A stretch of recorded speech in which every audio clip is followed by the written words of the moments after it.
Welcome to my channel secretaries ahead. आज मैं आपको बताने जा रहा हूँ MMPC 013 सब्जेक्ट के बारे में, जो कि इग्नू MBA न्यू कोर्स का है।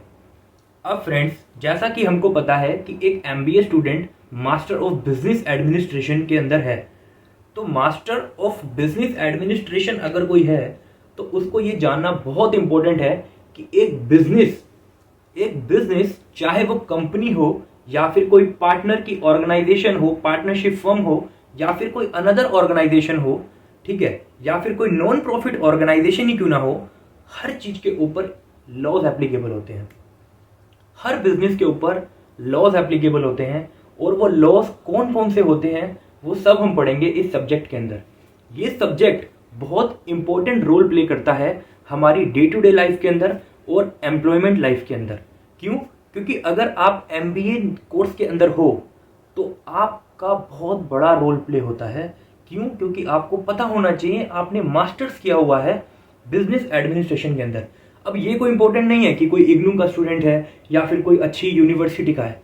आपको कॉन्सेप्ट्स अगर क्लियर हैं, आपको पता है कि कोई चीज कैसे हिरार्की में वर्क करती है, किस बिजनेस के ऊपर कौन सा लॉ लगता है, और उस लॉ की नॉलेज, उस लॉ की नॉलेज और रूल्स रेगुलेशंस आपको पता है, तो चाहे आपने MBA इग्नू से किया हो या फिर आपने किसी अच्छी यूनिवर्सिटी से किया हो, उससे कुछ फर्क नहीं पड़ता। फर्क पड़ता है आपकी नॉलेज से, आपके कॉन्सेप्ट से। क्योंकि अगर आपके कॉन्सेप्ट्स और नॉलेज क्लियर हैं तो आपको कोई भी कंपैरिजन नहीं है मार्केट। तो चलिए फ्रेंड्स, स्टार्ट करते हैं MMPC 013 unit 1 MBA new semester second. सबसे पहले हम जानते हैं कि लॉ का मतलब क्या होता है। Law means act, rules, regulations, circulars, notifications, order, judgment, clarifications, decree and etcetera. तो फ्रेंड्स, आप एक बात याद रखना कि अगर कभी भी लाइफ में आपसे कोई पूछे कि लॉ का मतलब क्या होता है, तो लॉ का मतलब जो मैंने लिखा है यही होता है। लॉ में आते हैं हमारे एक्ट, रूल्स, रेगुलेशंस। एक्ट कौन बनाता है? लेजिस्लेचर। रूल कौन बनाता है? आगे मैं आपको बताऊंगा। रेगुलेशंस कौन बनाता है? ये भी मैं आपको आगे बताऊंगा। ऐसे ही circulars, notifications, order, judgment, clarification, decree का अपना अपना रोल होता है। और ये जितनी भी चीज़ें मैंने आपको अभी बताई, एक्ट से लेकर डिक्री तक, ये कहीं ना कहीं एक बिजनेस को या फिर एक ह्यूमन बीइंग को या फिर मतलब ओवरऑल मतलब जितनी भी चीज़ें हैं ना, लॉज, ये सारी चीज़ें हम लोगों के ऊपर एप्लीकेबल्स होती हैं। अब कैसे होती हैं ये अभी हम पढ़ेंगे, ठीक है। तो अभी हमने लॉ की डेफिनेशन पढ़ी कि लॉ का मतलब क्या होता है, ठीक है। अब हम बात करते हैं कि हमारी सोसाइटी के 3 पिलर्स होते हैं, ठीक है। ये जो 3 पिलर्स होते हैं ये हम अपने स्कूल टाइम से पढ़ते हुए आ रहे हैं, लेकिन जिसमें हमने कभी ध्यान दिया ही नहीं। कोई बात नहीं, अब ध्यान देंगे, अच्छे से समझेंगे, क्योंकि हमारी सोसाइटी इन 3 पिलर्स के ऊपर ही बेस्ड है। हमारी सोसाइटी रन ही इन 3 पिलर्स के थ्रू करती है। अब ये 3 पिलर्स कौन से होते हैं? फर्स्ट होता है लेजिस्लेचर, सेकंड होता है एग्जीक्यूटिव, थर्ड होता है जुडिशरी। अब मैं बात करूं आपसे लेजिस्लेचर की, तो लेजिस्लेचर क्या काम करता है? लेजिस्लेचर का काम होता है to make the law. Legislature law बनाता है, ठीक है। अब लेजिस्लेचर के भी 2 टाइप्स होते हैं, एक होता है यूनियन लेजिस्लेचर, एक होता है स्टेट लेजिस्लेचर। अब यूनियन लेजिस्लेचर से आप लोग समझ गए होंगे कि यहाँ पे यूनियन बेस पे बात हो रही है, कि यहाँ पे एक सेंट्रल लॉज बन रहे हैं, ठीक है, जिसमें रोल प्ले कौन कर रहे हैं? या तो प्रेसिडेंट साहिबा, प्रेसिडेंट मैडम, ठीक है। अगर कोई प्रेसिडेंट है वो लॉ बना रहा है, या फिर आपको पता है ये नॉर्मल लॉ जैसे बनता है। कैसे बनता है normal law? Lok Sabha, Rajya Sabha bill pass कर करके, ठीक है। तो अगर यूनियन बेस्ड पे लॉ बन रहा है तो वो सेंट्रल लॉ कहलाता है। अगर और सेंट्रल लॉ होता है, उसके जो एक्ट होते हैं उसको हम सेंट्रल एक्ट बोलते हैं। वहीं पे लेजिस्लेचर जब लॉ बनाता है उसको स्टेट लॉज बोलते हैं, और उसको स्टेट एक्ट बोलते हैं। अब सेंट्रल एक्ट का मैं आपको एग्जांपल दूं तो उसका एग्जांपल हो सकता है क्या? उसका एग्जांपल हो सकता है इनकम टैक्स एक्ट 1961, ठीक है। अब आप एक बात बताओ कि इस एक्ट को मैंने यूनियन बेस्ड एक्ट क्यों कहा? क्योंकि ये एप्लीकेबल होता है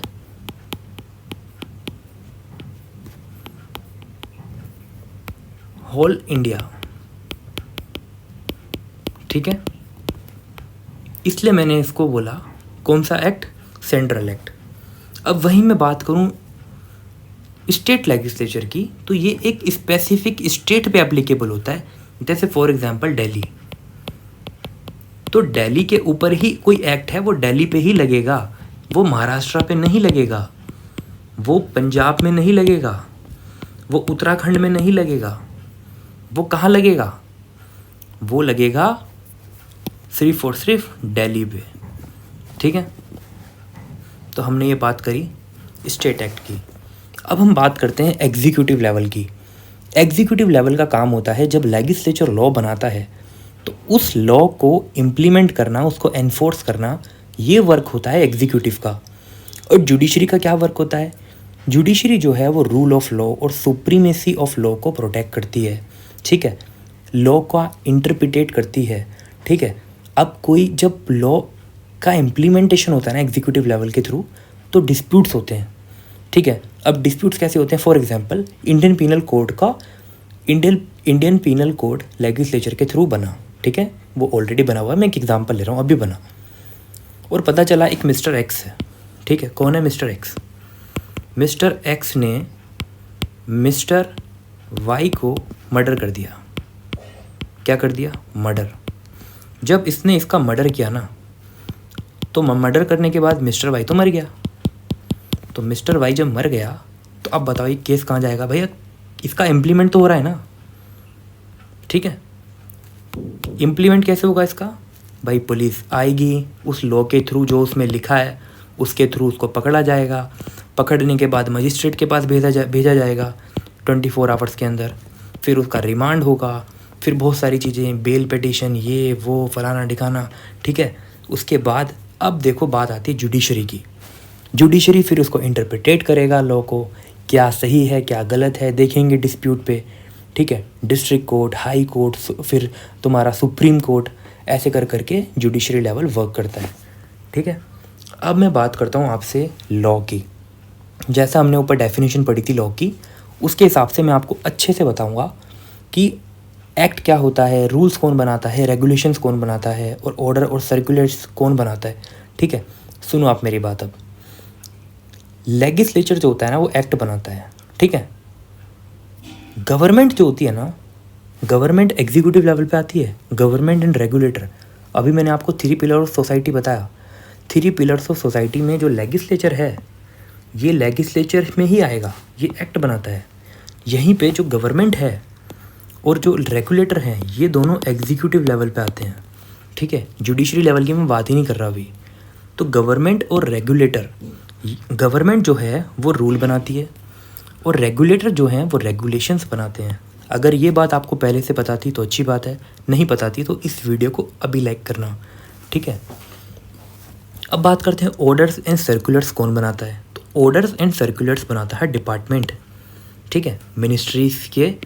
अब आपको पता होगा मिनिस्ट्रीज़ के डिपार्टमेंट्स होते हैं, तो वो डिपार्टमेंट जिस तरीके की इंडस्ट्री पे डिपेंड करता है उसके हिसाब से ऑर्डर और सर्कुलर्स बनते हैं। लेकिन आप एक बात याद रखना कि रूल्स एंड रेगुलेशंस क्यों बनाए जाते हैं। हम लॉ की डेफिनेशन दोबारा पढ़ लेते हैं कि लॉ मीन्स क्या है। भाई law means act, rules, regulations, circulars, notification, judgment, decree, ठीक है, ये सब लॉ होता है। क्यों भाई? एक्ट कौन बनाता है? लेजिस्लेचर। रूल कौन बनाता है? गवर्नमेंट, ये बात याद रखना। और रेगुलेशंस कौन बनाता है? रेगुलेटर। ये 3 वर्ड इतने इंपॉर्टेंट है ना, इतने ज्यादा इंपॉर्टेंट है कि आप पूछो मत। कभी कभी क्या होता है ना, फॉर एग्जाम्पल एक एक्ट बना, ये एक्ट है, ठीक है, ये मेरे हाथ में एक्ट है, ठीक है, ये एक्ट है। ये जो एक्ट है ना, ये है इनकम टैक्स एक्ट 1961। तो ये एक एक्ट है इनकम टैक्स एक्ट 1961।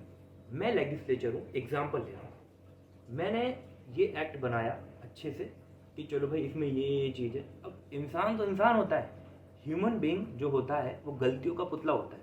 ठीक है। लेजिस्लेचर गलत नहीं होता, हम लेजिस्लेचर को कभी गलत नहीं बोलते, चाहे उन्होंने कुछ भी लिखा है, हम लेजिस्लेचर को गलत नहीं बोलते, हम ये मान के चलते हैं, एजम्पशन है कि वो सही है। बट मैं इंसान की बात कर रहा हूँ, अगर कोई चीज़ लिख रहे हैं तो हो सकता है हम कोई चीज़ भूल जाएं, ठीक है।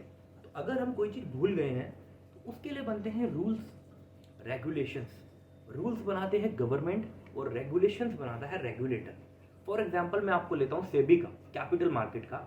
तो कैपिटल मार्केट का रेगुलेटर कौन है? Securities exchange board of India. Securities exchange board of India regulator है, यानी कि securities exchange board of India securities law से रिलेटेड जितने भी वो रेगुलेशंस बनाएगा तो वो रेगुलेशंस बनाएगा, ठीक है, रूल्स नहीं बनाएगा। रूल्स कौन बनाएगी? मिनिस्ट्री। कौन? मिनिस्ट्री। गवर्नमेंट कौन है? मिनिस्ट्री, ठीक है। रूल्स बनते हैं मिनिस्ट्री के द्वारा, रेगुलेशंस बनते हैं रेगुलेटर के द्वारा, और एक्ट बनता है लेजिस्लेचर के द्वारा।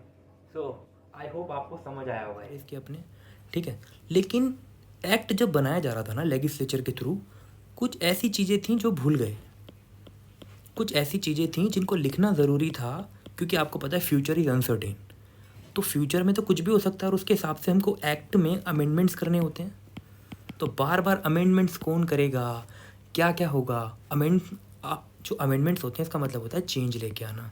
ये बात आप याद रखना। ये थोड़ा आउट ऑफ चीज़ें बता रहा हूँ मैं आपको, बट इट्स ओके, क्योंकि बेस जब तक क्लियर नहीं होगा जब तक आप आगे का कैसे पढ़ोगे, समझ रहे हो? तो अमेंडमेंट्स जो होते हैं उसका मतलब होता है चेंज लेके आना। कोई एक्ट बन गया है, उसी में चेंज लेके आ रहे हो तो उसको अमेंडमेंट बोलते हैं, ठीक है। गवर्नमेंट रूल बनाता है। रूल कब बनाता है? जब एक्ट में कुछ रह जाता है। रेगुलेशंस कब बनती हैं? तो भी कुछ रह जाता है इस चीज़ को रेगुलेट करने के लिए। और ऑर्डर्स, सर्कुलर्स कौन बनाता है? डिपार्टमेंट। ये बात आप याद रखना। अब मैं आपको बताता हूँ कि लॉस के टाइप्स क्या होते हैं। तो मैं आपको बताऊँ, एक वाइडर रेंज में देखा जाए ना तो लॉ दो तरीके के होते हैं। एक होता है सिविल लॉस, एक होता है कि क्राइम किया है आपने, प्रॉपर क्राइम, तो क्रिमिनल लॉस होते हैं उस चीज़ के लिए। अब मैं आपको बात करूँ सिविल लॉ। सिविल लॉ जो है वो एक दो प्राइवेट पर्सन्स हैं, उनके बीच में कोई डिस्प्यूट हुआ तो वो डिस्प्यूट जो है वो सिविल लॉस के थ्रू ही रिजॉल्व किया जाएगा। इसको हम नॉर्मल लैंग्वेज में जनरल लॉस बोलते हैं। इसमें इन्वॉल्व होता है, फॉर एग्जांपल कोई मिस्टर एक्स और मिस्टर वाई है। मिस्टर एक्स को मिस्टर वाई से प्रॉब्लम है, मिस्टर वाई ने उसको कुछ अब्यूज़ किया है, उसके साथ कुछ टॉर्ट किया है। टॉर्ट का मतलब होता है सिविल रॉन्ग, कुछ चांटा मारा है उसको स्लैप किया है, उसको पीछे से मारा है, धक्का दे दिया। ऐसे जो चीज़ें होती हैं ये सिविल लॉ होते हैं, ठीक है। अब किसी ने बोतल लेके किसी के सर पे फोड़ दी बट ब्लड नहीं निकला, ये भी सिविल लॉ है, ठीक है। तो ये सारी चीज़ें सिविल लॉ हैं, जिसमें आपका प्रॉपर्टी के डिस्प्यूट हो गए, मनी के डिस्प्यूट हो गए, डिवोर्स वाले केसेस हो गए, हाउसिंग वाले केसेस हो गए, ये सारे सिविल लॉज होते हैं। अब आता है क्राइम, जो हमारे कोर्स में नहीं है, इसका कोई मतलब नहीं है, बट फिर भी आपको बेसिक नॉलेज के हिसाब से पता होना चाहिए कि क्राइम जो है वो क्रिमिनल लॉज उसके ऊपर एप्लीकेबल होते हैं। तो जो क्रिमिनल लॉज हैं वो क्या है? तो फ्रेंड यहाँ मैंने साफ लिखा है कि ऑफेंसेस ऐसे हैं जो कमिटेड अगेंस्ट सोसाइटी के अगेंस्ट। यहाँ पे जो पनिशमेंट है वो वेरीज करती हैं, मतलब जिस हिसाब से आपने क्राइम किया होगा उसके हिसाब से जो पेनल्टीज़ होगी वो आपके ऊपर लगेंगी। जैसे मर्डर, रेप किया है किसी ने, सबसे गंदा घिनौना काम, ठीक है, मर्डर किया है, इंसान ही ख़त्म कर दिया, आर्सन, रोबरी, असॉल्ट, ठीक है। अब हमारे कोर्स की बात होती है कि हमको क्या पढ़ना है अपने एग्ज़ाम के मुद्दे के लिए, सबसे इम्पोर्टेंट। फ्रेंड अब हम बात करते हैं बिज़नेस लॉ की। ओए होए कितना इम्पोर्टेंट है भाई ये कि बिज़नेस लॉ क्या होता है। तो बिज़नेस लॉ क्या है? एक लीगल एंड रेगुलेटरी फ्रेमवर्क है। क्या है? Legal and regulatory framework. किस चीज़ को करने के लिए? बिजनेस को करने के लिए। हाँ फ्रेंड्स, मैं आपको बता दूँ, एक बिज़नेस को करने के लिए हमको लॉस की रिक्वायरमेंट, उसकी गवर्नेंस को फुलफ़िल करना पड़ता है। फॉर एग्ज़ाम्पल अगर आपको कंपनी बनानी है तो कंपनी का जो इनकॉर्पोरेशन जो होगा वो कंपनीज एक्ट 2013 के थ्रू होगा, जिसमें कुछ फॉर्म्स होंगे, ठीक है, और बहुत सारी चीज़ें होंगी जिनकी आपको रिक्वायरमेंट्स को फुलफ़िल करना पड़ेगा, ठीक है। तब जाके आप कंपनी एक बिज़नेस कर सकते हो कंपनी बना के। तो ये लीगल एंड रेगुलेटरी फ्रेमवर्क है बिज़नेस करने के लिए, जो हेल्प करता है ease doing of business. I hope आप इस चीज़ को समझ गए होगे। और जो बिज़नेस लॉ है उसको हम कॉमर्शियल लॉ बोलते हैं, क्या बोलते हैं, कॉमर्शियल लॉ। आप इस वर्ड को याद रखना, ये चीज़ हमें एग्जाम में लिखनी है। Business law is a commercial law, is a mercantile law. ठीक, याद रखना आप, ये चीज़ बहुत इंपॉर्टेंट है। अब बात करते हैं framework effective functioning of market in modern nation. ठीक है, तो अब आप देखना, अब मैं बात करूँगा आपसे लॉ की, रूल ऑफ लॉ की और प्रॉपर्टी की। तो सबसे पहले हम बात करते हैं कि लॉ की। भाई लॉ क्या है आखिर? एक अगर हम बात करें मॉडर्न नेशन के अंदर, तो कैसे मतलब एक फ्रेमवर्क है मार्केट में जो फंक्शंस हो रहे हैं। ध्यान से समझना आप मेरी बात को। आप ये जो स्टेट वर्ड है ना, हमारे कॉन्स्टिट्यूशन ऑफ इंडिया के हिसाब से स्टेट को गवर्नमेंट बोला जाता है। मतलब वहाँ पे स्टेट की डेफिनेशन जो है वो गवर्नमेंट के उसमें आती है। ठीक है, इसको आप गूगल पे सर्च कर सकते हो, ठीक है, या फिर कहीं देख सकते हो। तो स्टेट जो है वो गवर्नमेंट है। ठीक है, यहाँ पे कुछ राज्य वाली स्टेट नहीं है कि आप इसको राज्य समझ लोगे, ऐसा नहीं है। अब देखो क्या कह रहा है ये कह रहा है कि फॉर्मल सोशल फोर्स, और मैं आपको ये बताने से पहले एक बात बता दूँ, ये इंपॉर्टेंट है, इस पर क्वेश्चन आ सकता है। ठीक है, हाँ, तो अब हम बात करते हैं, ये फॉर्मल सोशल फोर्सेस है जो कि made up of rules which laid down by state. मतलब कि स्टेट की जिम्मेदारी है, स्टेट की जिम्मेदारी है कि वो रूल्स को एप्लीकेबल कराए। मतलब रूल्स के हिसाब से हमारी सोसाइटी चलनी चाहिए फॉर्मली। ठीक है, ये स्टेट की जिम्मेदारी है, स्टेट की मीन्स गवर्नमेंट की। ठीक है, अब बात करते हैं रूल ऑफ लॉ की। तो फ्रेंड देखो, अब ऐसा नहीं है यार कि लॉ बना दिया कि ठीक है, अब फॉर एग्जांपल आप में से कोई एक कंपनी खोलना चाह रहा है। ठीक है, कोई मिस्टर एक्स है, अब मिस्टर एक्स कंपनी खोलना चाह रहा है। ठीक है, तो गवर्नमेंट उसको कह रही है कि नहीं भाई तुम्हारे लेना यही वाला लॉ एप्लीकेबल है, आप कंपनी एक्ट के थ्रू नहीं कर सकते। ना ना ना भाई ना, आप गरीब परिवार से हो, ये है वो है, ऐसा ऐसा बोला तो आपके लिए अलग से लॉ बना रखा। नहीं, ऐसा नहीं हो सकता। तो लॉ क्या है, इक्वली एप्लीकेबल होता है to all members of society. ठीक है, हर मेंबर ऑफ सोसाइटी के लिए लॉ इक्वल एप्लीकेबल होता है। ठीक है, हमारे कॉन्स्टिट्यूशन ऑफ इंडिया के अकॉर्डिंग। ठीक है, भारत का संविधान। अब बात करते हैं कि अगर रूल ऑफ लॉ नहीं है तो क्या होगा, अगर ट्रस्ट नहीं है तो क्या होगा, अगर ट्रांसपेरेंसी नहीं होगी तो क्या होगा। भाई अगर ऐसा सीन हो जाता है ना, तो इसका रिजल्ट एक ही आएगा। क्या आएगा रिजल्ट, कि भाई no well functioning in market. अगर आप रूल ऑफ लॉ को फॉलो नहीं करोगे तो आप फंक्शनिंग भी नहीं कर सकते मार्केट में अच्छे से। ठीक है भाई, आप जब तक सबको इक्वली लेके नहीं चलोगे तो कैसे काम चलेगा यार, नहीं चलेगा। लोग आपको पसंद नहीं करेंगे, आपकी मार्केट डाउन होगी और आप बर्बाद हो जाओगे। ठीक है, डिक्लाइन पीरियड में चले जाओगे आप। जबकि आपको ग्रोथ करनी है तो सबको इक्वल लेके चलना पड़ेगा। अब बात करते हैं दूसरा रिजल्ट क्या आएगा, ये पहला था। दूसरा क्या आएगा, regulatory mechanism, tax system, custom structure जो होगा आपका, वो सब अनफेयर हो जाएगा। भाई टैक्स की चोरी करोगे आप, ठीक है, आपका प्रॉफिट होगा, आप लॉस दिखाओगे, इनएफिशिएंट रहोगे आप, ओपेक रहोगे, बहुत ही घटिया सीन हो जाएगा आपके साथ अगर आप सबको इक्वली लेके नहीं चलोगे। ये इंपॉर्टेंट है, ये एग्ज़ाम में आएगा। ठीक है, अब बात करते हैं प्रॉपर्टी। तो प्रॉपर्टी का मतलब क्या है, प्रॉपर्टी के दो मतलब होते हैं। समथिंग, कोई चीज़ आपने ओन कर रखी है या फिर किसी चीज़ की आपके पास ओनरशिप है through the law of property, through the law of property. ठीक है, individual organisations can possess, use या ट्रांसफ़र देयर प्राइवेट रिसोर्सेज। अपने प्राइवेट रिसोर्सेज को वो पोजेस कर सकते हैं, यूज़ कर सकते हैं, ट्रांसफ़र कर सकते हैं। आपके पास आपका राइट है अगर आपकी उसके पास ओनरशिप है। ठीक है, मेरे पास मेरा फ़ोन है, मेरे पास इसकी ओनरशिप है, मैं इसको यूज़ करूं या फिर मैं किसी को दे दूं। ठीक है, अब बात करते हैं कॉन्ट्रैक्ट लॉ बेनिफिट की। तो कॉन्ट्रैक्ट लॉ बेनिफिट्स क्या होता है, ये एक्सचेंज करता है resources at a future date. ठीक है, टॉर्ट लॉ हो गए आपके जो कंपनसेट करते हैं। अगर आपको क्रिमिनल लॉ है, क्रिमिनल लॉ किया है तो पनिशमेंट भी हो सकती है। ठीक है, ये चीज़ों का बेनिफिट होता है यार, जिसलिए कहते हैं लॉ को पढ़ना चाहिए, समझना चाहिए। तो इग्नू ने कुछ सोच के ही ये सब्जेक्ट को डाला है। ठीक है, और बिजनेस लॉ तो बहुत इंपॉर्टेंट है यार एमबीए के अंदर।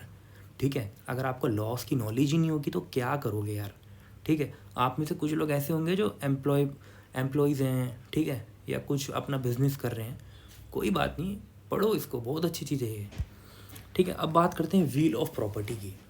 तो व्हील ऑफ प्रॉपर्टी क्या है कि प्रॉपर्टी को मतलब आपकी जो प्रॉपर्टी है ना, चाहे वो आप, हाँ मैं आपको एक चीज़ बताता हूँ बहुत इंपॉर्टेंट। प्रॉपर्टी अगर मैं आपसे कोई पूछे ना कि प्रॉपर्टी कितने टाइप्स की होती है, आप क्या बोलोगे? 2 टाइप्स की, या तो मूवेबल या फिर इमूवेबल। लेकिन मैं ठहरा समझदार व्यक्ति, ठीक है, जो आपको भी समझदार बनाएगा।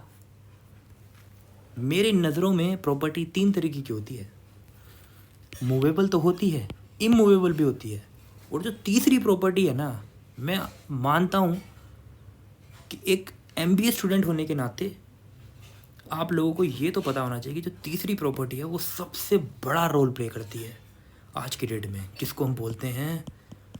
इंटेलेक्चुअल प्रॉपर्टी, ठीक है, इंटेलेक्चुअल प्रॉपर्टी। तो ये जो प्रॉपर्टी आपकी जब भी इफ़ेक्ट होगी ना, अब ये देखो आपकी ये प्रॉपर्टी की कैसे कैसे सिक्योर किया जाएगा। तो एडमिनिस्ट्रेटिव और रेगुलेटरी लॉज होंगे जो उसको रेगुलेट करें, मतलब उसको मतलब सेव करेंगे। कुछ आपके क्रिमिनल लॉ होंगे, ये नहीं आपके प्रॉपर्टी में आके किसी ने लाश काट दी है, उसका आपको मिलेगा, मतलब उस पर जो भी लॉज एप्लीकेबल होंगे, जो भी ठीक होगा उसके हिसाब से उसका रिजल्ट होगा। टॉर्ट लॉ, अगर आपकी प्रॉपर्टी पे कोई ट्रेसपासिंग कर रहा है उसके लिए आप एक्शन ले सकते हो यार, ठीक है। लॉ ऑफ बिजनेस ऑर्गेनाइजेशन, ठीक है। आपका कॉन्ट्रैक्ट लॉज हो गए। कॉन्ट्रैक्ट लॉज में यार ये हो गया कि ये तो आपने पढ़ा ही है यार, contract negotiable instrument act, contract act, ठीक है, और कॉन्स्टिट्यूशनल लॉ, क्या क्या आपके फंडामेंटल राइट्स हैं, ठीक है, एंड बहुत कुछ, ठीक है। इसमें डिटेल्स में नहीं आते यार क्योंकि ये वीडियो बहुत बड़ी हो जाएगी नहीं तो, ठीक है। अगर आपको इन सब चीज़ों के लिए डिटेल्स में वीडियो चाहिए ना यार, आप मेरे को पर्सनली बोल सकते हो, मैं अच्छे से बता सकता हूँ एक एक चीज़। अभी हम बात करते हैं सीधा यार, अपने को ज़्यादा नहीं पढ़ना क्योंकि इग्नू वाली बात है, समझ रहे हो ना। हम इतना पढ़ेंगे कि कोई पूछेगा भाई फिल्म बना देंगे भाई, छूटेंगे नहीं, सीधा बताएंगे भाई ये चीज़ ऐसे होती है, ठीक है। अब बात करते हैं बिज़नेस की। बिज़नेस क्या होता है भाई? बिज़नेस तो हम भाई 11-12 से पढ़ते हुए आ रहे हैं, कॉमर्स के स्टूडेंट, ठीक है। बिज़नेस का मतलब होता है एक्टिविटीज़, इंडिविजुअल की एक्टिविटीज़ या ग्रुप ऑफ इंडिविजुअल की एक्टिविटीज़ जो किस चीज़ में एंगेज्ड है? सेल के अंदर। और सेल किस चीज़ की कर रहे हैं? या तो गुड्स की कर रहे हैं भाई, आप फ़ोन सेल कर रहे हो, आप कॉपी सेल कर रहे हो, ठीक है, कुछ भी जो फिज़िकल गुड्स हैं वो दे रहे हो, या फिर सर्विस दे रहे हो, ठीक है। सर्विस को कैसे देते हैं? सर्विस लाइक कुछ स्पा वगैरह कर रहे हो, ठीक है, स्पा हो गया, ठीक है, रेस्टोरेंट की सर्विस हो गई, ये सारी चीज़ें, ठीक है। अब एक्टिविटीज़ में क्या क्या इंक्लूड होता है? एक्टिविटीज़ में क्या क्या इंक्लूड होता है भाई? Production, promotion, wholesaling, retailing, distribution, transportation, warehousing, financing, consultancy. अब ये जितना भी आपने काम किया है ये किस चीज़ के लिए किया है, क्या आप मेरे को बता सकते हो? भाई फ्री में तो बैठेंगे नहीं वहाँ जाके, कुछ भी कर रहे हैं भाई, हम करते हैं प्रॉफिट के लिए। प्रॉफिट सबसे बड़ी मैया, मैया माया प्रॉफिट माया, प्रॉफिट माया के लिए करते हैं हम सब कुछ, ठीक है, जो भी कुछ करते हैं।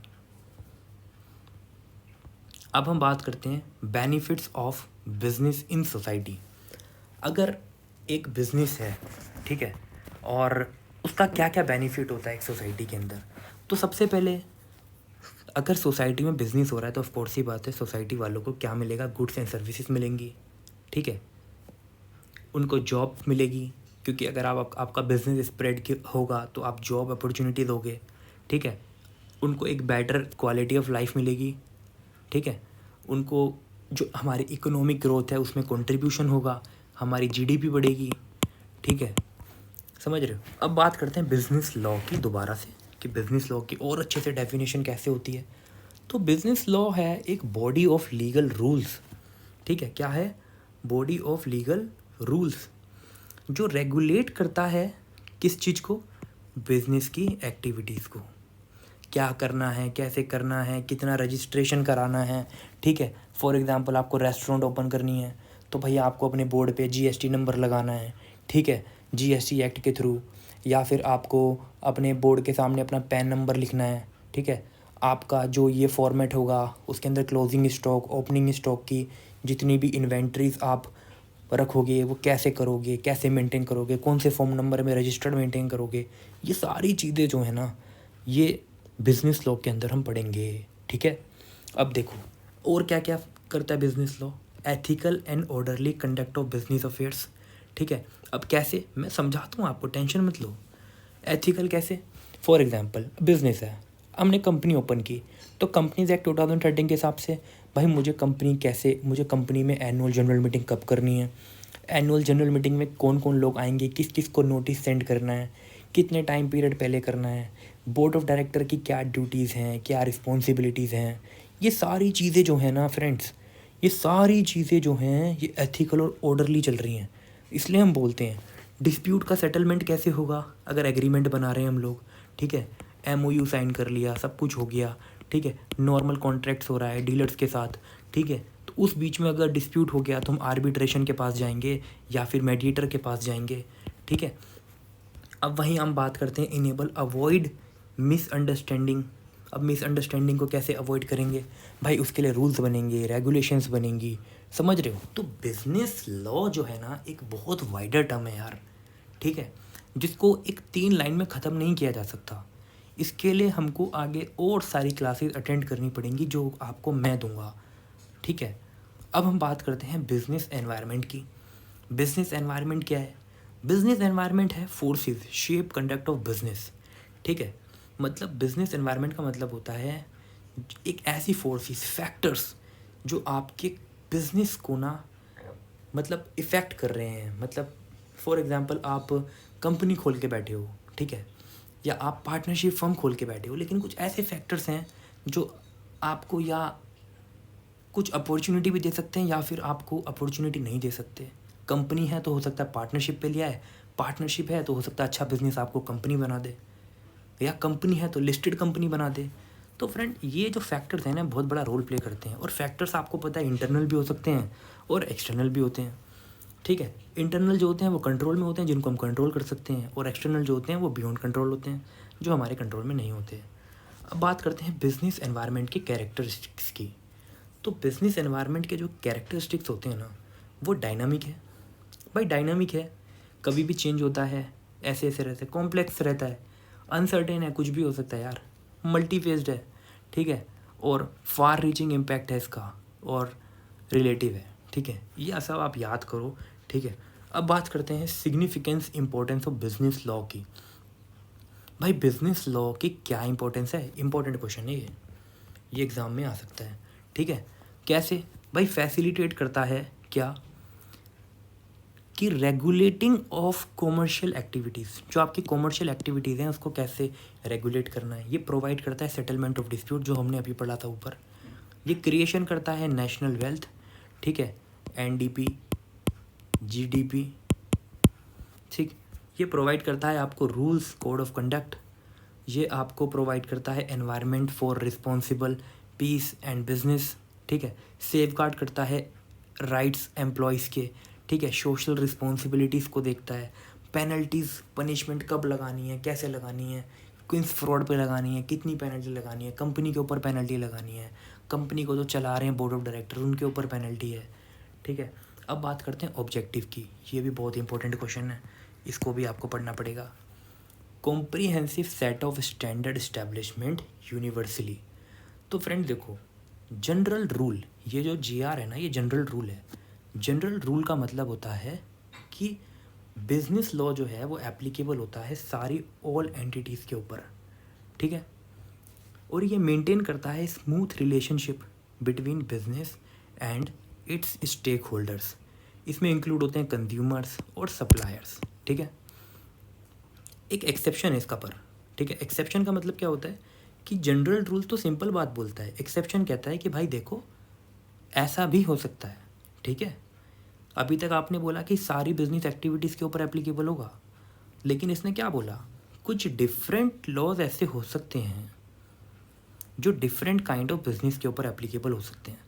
लाइक अब ये चीज़ समझोगे आप, देखो समझोगे, मैं हूँ ना, कोई इंश्योरेंस कंपनी है, तो कंपनीज एक्ट तो उस पर लगेगा ही, क्योंकि उसको पहले कंपनी बनानी है।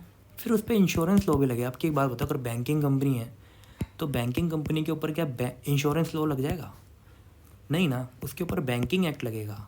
ठीक है, कुछ अलग इंडस्ट्री की कंपनी है तो उस पर उसका स्पेसिफिक लॉ लगेगा। ठीक है, आप समझ गए होगे इस चीज़ को। अब बात करते हैं promoting industrial growth. Industrial growth को कैसे प्रमोट करना है, बिजनेस लॉ कैसे प्रमोट करता है? ये प्रोवाइड करता है प्रोविजंस, किस चीज़ के लिए कंप्लाइंस कैसे करना है।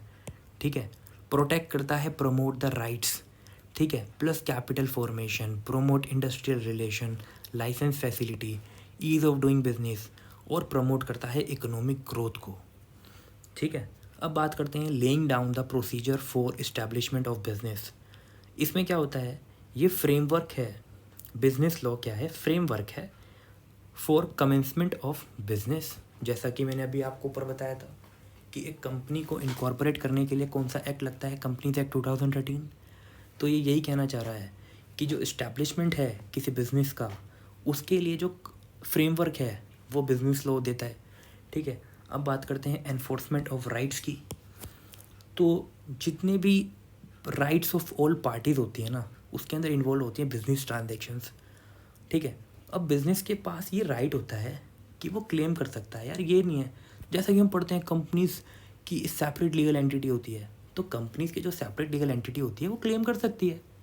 केस हो भी सकता है, केस किया भी जा सकता है। ठीक है, power of initiating legal action. भाई ये नहीं है कि हमने बिज़नेस खोल लिया, आप कुछ भी हमें गाली दे के चले जाओगे, ऐसा नहीं है भाई। अगर आप डिफेम करोगे या कुछ अदर चीज़ें करोगे जिससे हमारा बिजनेस इफेक्ट होगा, आप हमारे कॉपीराइट को चोरी कर रहे हो, ये सारी चीज़ें हैं, आप हमारा ट्रेडमार्क ले रहे हो, ऐसा हम होने नहीं देंगे भाई। हमारे पे राइट है, राइट टू क्लेम। हम उसका अच्छे से चले जाएंगे कोर्ट वोट। ठीक है, कंज्यूमर कोर्ट वगैरह, समझ रहे हो। Contribute to the building of healthy business relationship. अब बिजनेस लॉ क्या करता है? सिक्योर करता है, इफेक्ट करता है relationship, merger acquisition between business. Merger क्या होता है, एक्विजिशन क्या होता है, लास्ट में बात करेंगे हम लोग। ठीक है, अब देखो बिजनेस लॉ क्या करता है भाई, रिड्यूस करता है क्या, पॉसिबिलिटी ऑफ फ्रॉड। कैसे यार, आप इनको बात बताओ, अगर एक लॉ बन रहा है तो उस लॉ में ये भी लिखा होगा कि अगर हम आपको ये बता रहे हैं कि आपको ये करना है, और अगर आप उस चीज़ का पालन नहीं करोगे तो आपको पेनल्टीज फेस करनी पड़ सकती हैं यार। अगर आप उस चीज़ का पालन नहीं करोगे, हो सकता है आपको जेल जाना पड़े, इम्प्रिजनमेंट हो सकती है आपके ऊपर। तो फ्रेमवर्क बनाता है बिजनेस लॉ कि राइट्स क्या हैं आपके, ठीक है, आपकी लाइबिलिटीज़ क्या हैं, ठीक, और पेनल्टीज बताता है, पनिशमेंट बताता है। ठीक है, और मिनिमाइज करता है फ्रॉड होने को।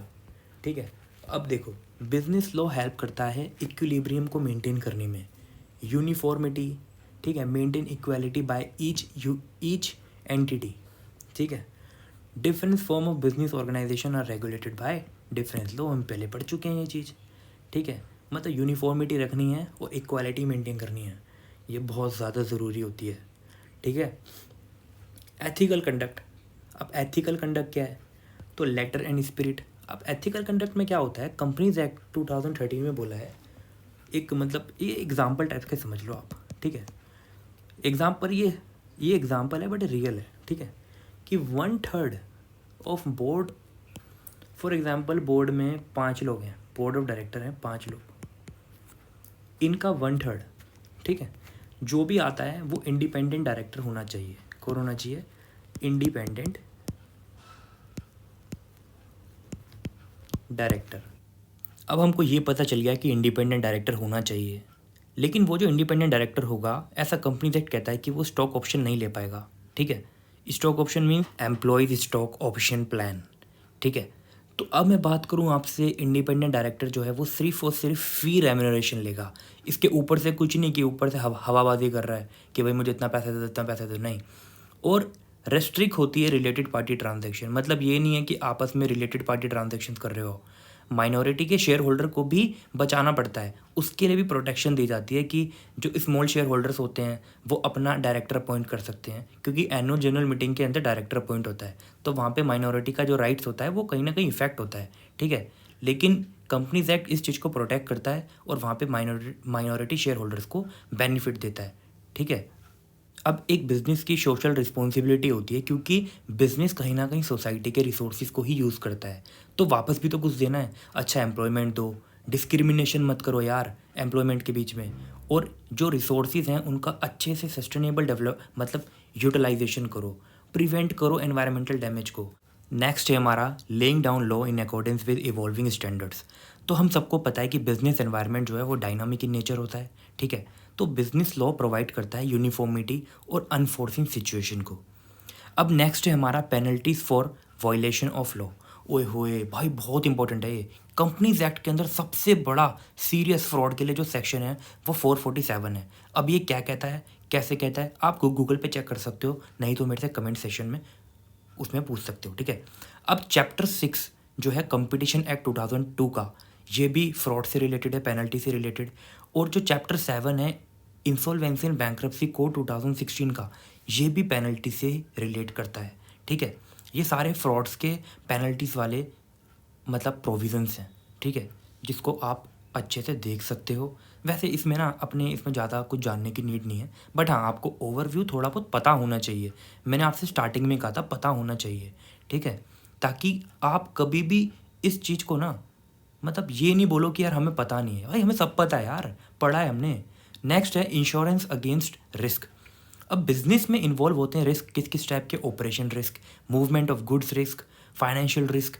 एंड इंश्योरेंस लॉ जो है वो प्रोवाइड करता है फैसिलिटी अनफोर्सिन सर्कमस्टांसिस के लिए, ठीक है।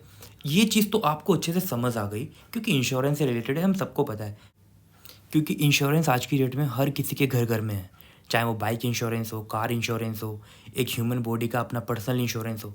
नेक्स्ट हम आते हैं स्कोप ऑफ बिजनेस लॉ। तो बिजनेस लॉ का जो स्कोप है वो बहुत वास्ट है, ठीक है।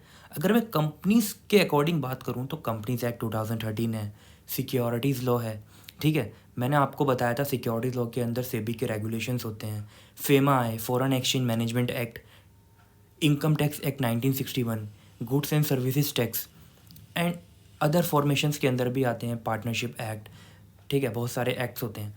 It usually cover topics of like contract, properties, agency, negotiable instrument act, sales of goods, bailment, guarantees, consumer protection act 2019। Consumer protection act 2019 अभी नया आया है, इससे पहले दूसरा था, वो रिपील हो गया, ठीक है। तो जो कॉन्ट्रैक्ट है इसके अंदर इंडियन कॉन्ट्रैक्ट एक्ट 1872 चलता है, नेगोशिएबल इंस्ट्रूमेंट के अंदर नेगोशिएबल इंस्ट्रूमेंट एक्ट चलता है। तो सोसाइटी जो है ना मतलब सोसाइटी को लेके ही काम करना है।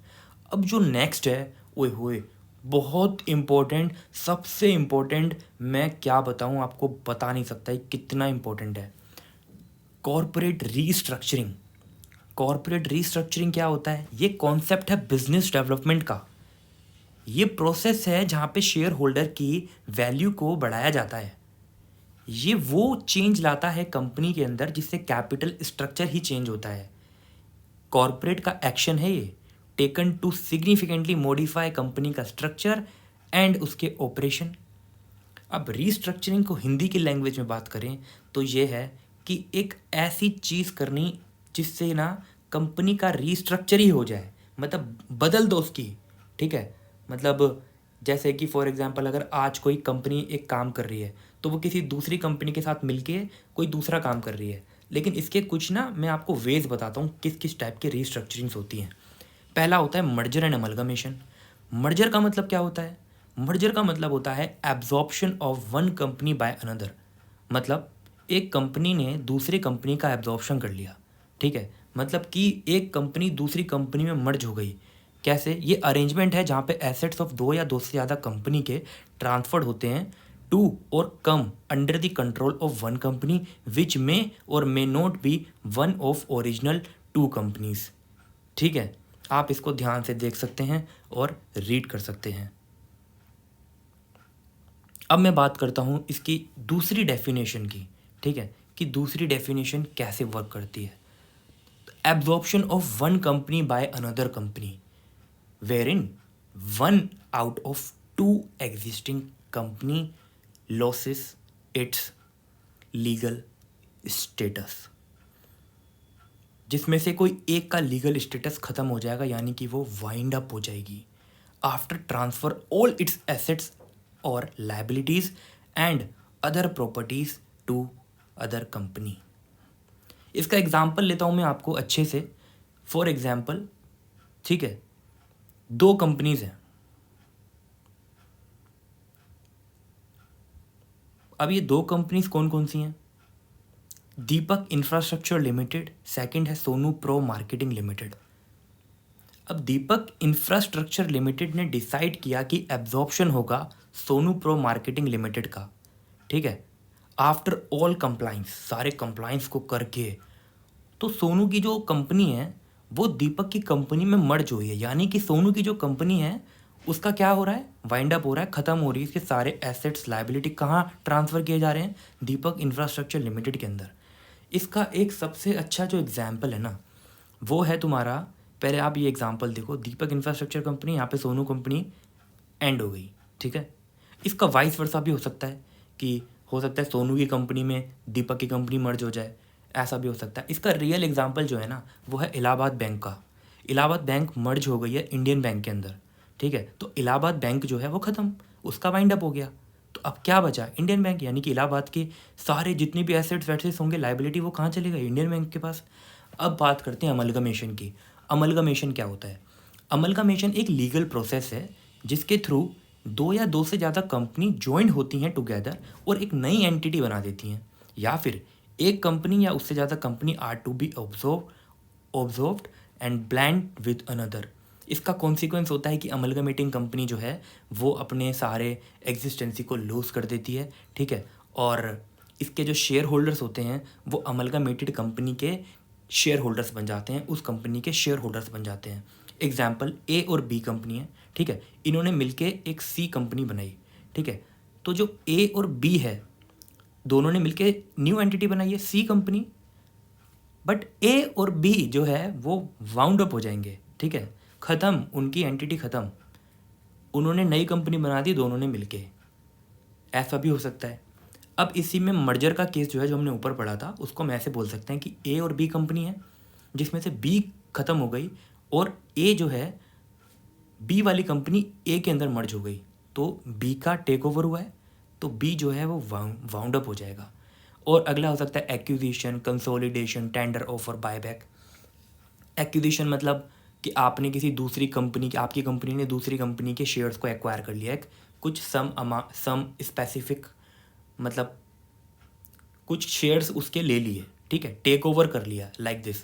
कंसोल, ये बहुत बड़े टॉपिक्स हैं, इसको आप ऐसे नहीं समझ पाओगे एक थोड़ी सी 2-3 मिनट की क्लास में।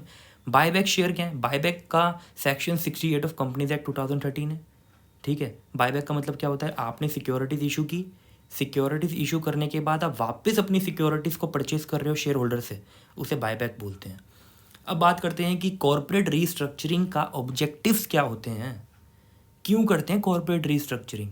अगर आपको ग्लोबली कंपटीशन करना है तो आप रीस्ट्रक्चर करो। ग्लोबली कंपटीशन अगर आपको करना है तो आपको तो भाई करना पड़ेगा रीस्ट्रक्चरिंग, फॉरेन कंपनी के साथ करना पड़ेगा। क्यों?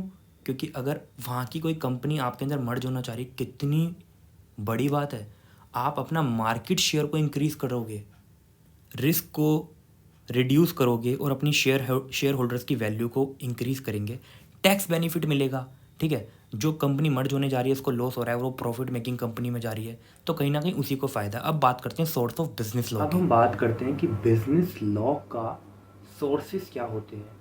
तो पहला जो सोर्स है वो बहुत इम्पोर्टेंट है और हर सिटीज़न ऑफ इंडिया को ये पता होना चाहिए कि कॉन्स्टिट्यूशन ऑफ इंडिया सबसे पहला सोर्स होता है, क्योंकि ये सुप्रीम लॉ ऑफ लैंड होता है, ठीक है।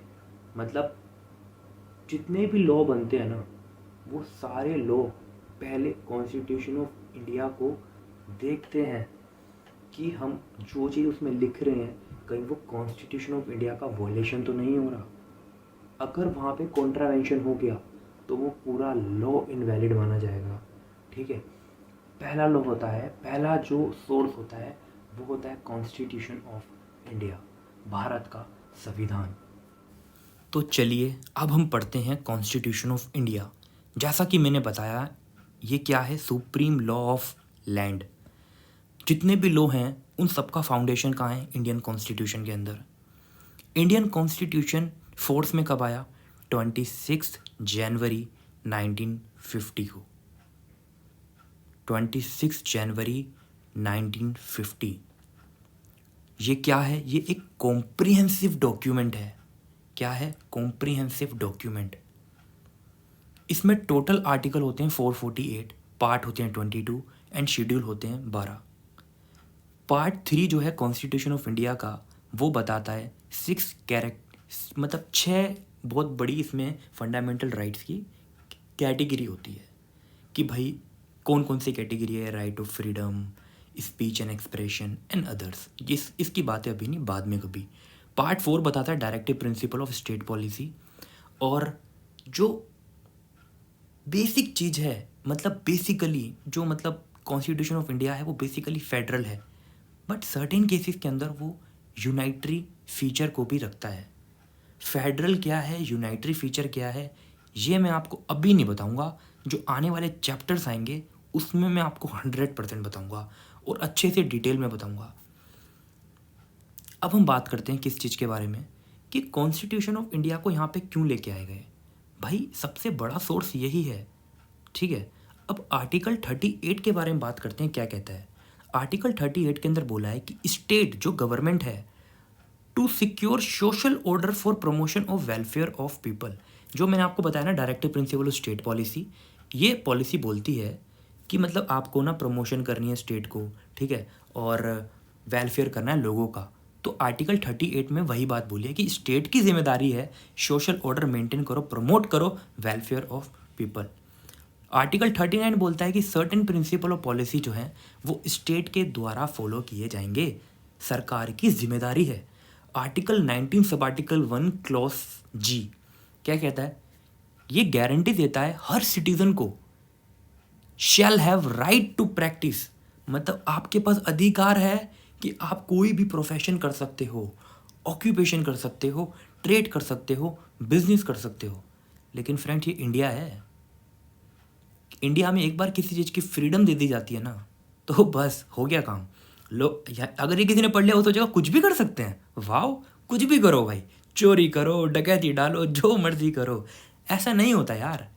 नीचे देखो क्या लिखा है मैंने, ये मैंने नहीं, ये एक्चुअली लेजिस्लेचर बोलता है कि जो भी फंडामेंटल राइट्स आपको मिलता है ना वो एब्सोल्यूट नहीं होता।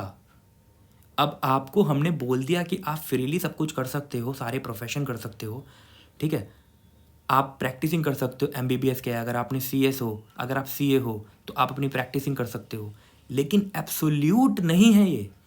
आपको किसी भी चीज़ के लिए रोका जा सकता है, लेकिन रोका कब जा सकता है? जनता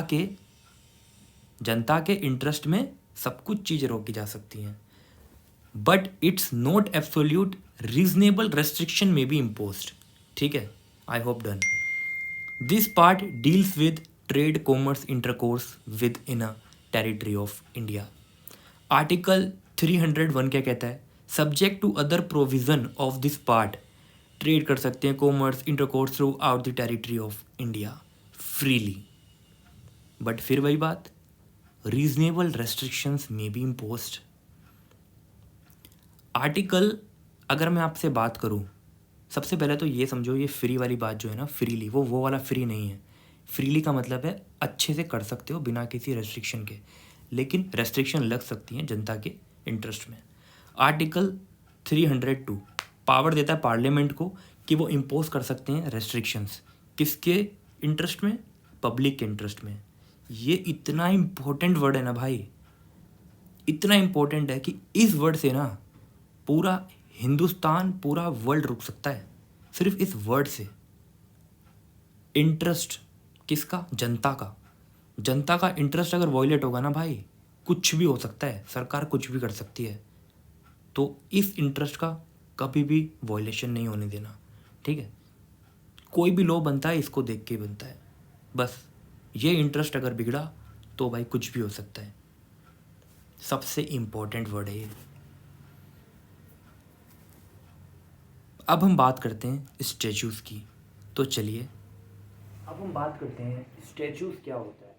तो स्टैच्यूज जो होता है ना वो होता है कि जो लेजिस्लेचर ने लॉ बनाया है एक्ट की फॉर्म में, रिटन फॉर्म में, वो मतलब उसमें जो पावर है वो पावर कैसे डिवाइडेड है।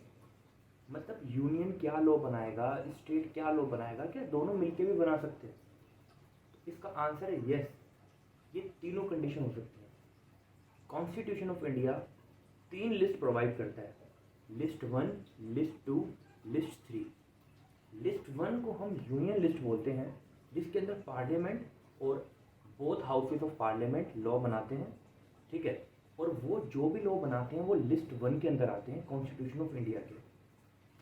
लिस्ट 2 के अंदर स्टेट लेजिस्लेचर जो भी लॉ बनाता है, अब वो किसी भी चीज़ से रिलेटेड हो, स्टेट लेजिस्लेचर जो भी लॉ बनाता है वो सारे लॉ जाते हैं स्टेट लिस्ट के अंदर। अब एक लिस्ट आती है दी कंकरेंट लिस्ट, और जो कंकरेंट लिस्ट है ना, इसके अंदर दोनों मिल के लॉ बना सकते हैं। इसको बोलते हैं लिस्ट थर्ड, यानी कि दोनों मिलके पार्लियामेंट और स्टेट लेजिस्लेचर अगर मिलके लॉ बनाते हैं, यानी कि मोदी जी और केजरीवाल अगर दोनों मिलके लॉ बनाते हैं, तो वो जाएगा कौन सी लिस्ट में, लिस्ट 3 के अंदर। Thank you. स्टैचूज के बारे में हमने जान लिया, अब थोड़ा थियोरेटिकल देख लेते हैं।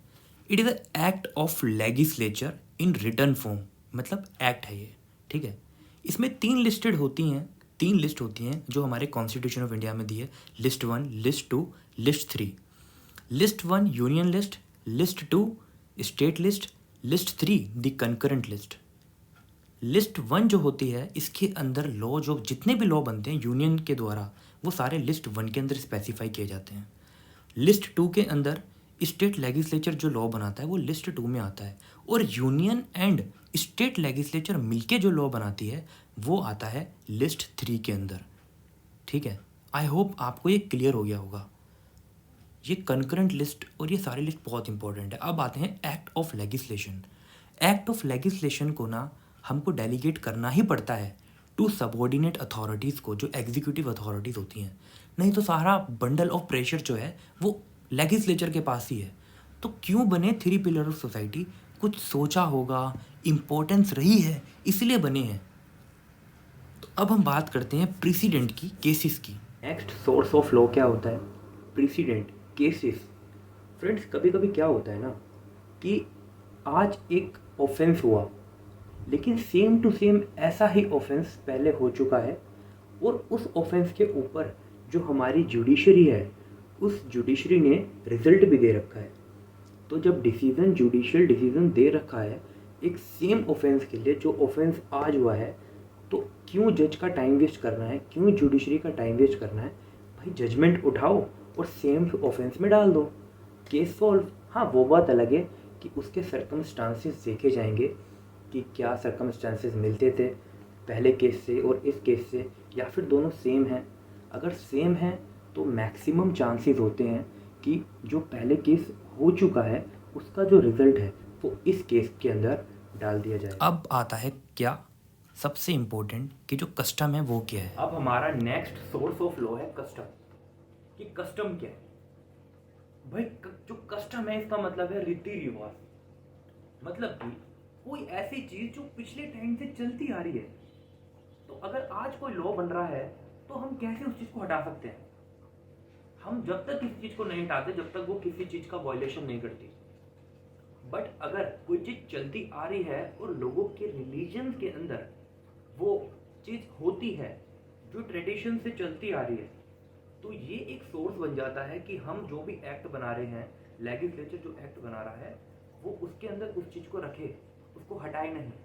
तो ये एक सोर्स ऑफ लॉ है जिसको हम लेके चलते हैं, ठीक है, कि भाई हाँ ये कस्टम है, ये पहले टाइम से चलता आ रहा है, तो चलता आ रहा है तो ठीक है, सोर्स है हमारा, तो हम इससे भी बिजनेस लो उससे भी चलेंगे कि हाँ पहले कैसे बिजनेस होते थे, पहले कैसे लोगों की जनरल मीटिंग होती थी, पहले कैसे किसी को नोटिस भेजा जाता था, पहले बोर्ड ऑफ डायरेक्टर्स की क्या रिस्पॉन्सिबिलिटीज होती थी, या बोर्ड ऑफ डायरेक्टर होते भी थे या नहीं, या बोर्ड ऑफ डायरेक्टर की जगह कोई और नाम होते थे। तो इस चीज को आप समझो, ये होता है कस्टम, ठीक है। अब देखो कस्टम क्या है, same thing was done again and again in a particular way. मैंने जैसा कि बताया, कोई ऐसी चीज़ हो रही थी जो अगेन एंड अगेन हो रही थी, तो कस्टम क्या है? रीओरिएंटिंग force in Indian law.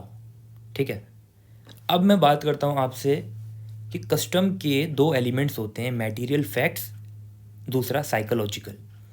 Material fact जो होता है वो actual behaviour of states founded upon the states activities practices. Psychological क्या होता है? State that behaved in a certain way that it was legal obligation to act that way. I hope आपको ये समझ आया है अच्छे से। अब मैं बात करता हूँ ट्रीटीज़ की। इंटरनेशनल बिजनेस लॉ होता है। अब ये क्या होता है ना, आप ऐसे समझिए कि जब इंटरनेशनल बिजनेस करते हैं ना तो इंटरनेशनल एग्रीमेंट्स बनते हैं। ठीक है, इंटरनेशनल एग्रीमेंट जो बनते हैं, अब मैं आपको एक चीज़ बताता हूँ, ये statue of international court of justice जो होता है, इसमें आर्टिकल 38 ने मेंशन किया है source of international business law. ये ऑब्लिगेटरी है, सुपीरियर माना जाता है इसको कस्टम से।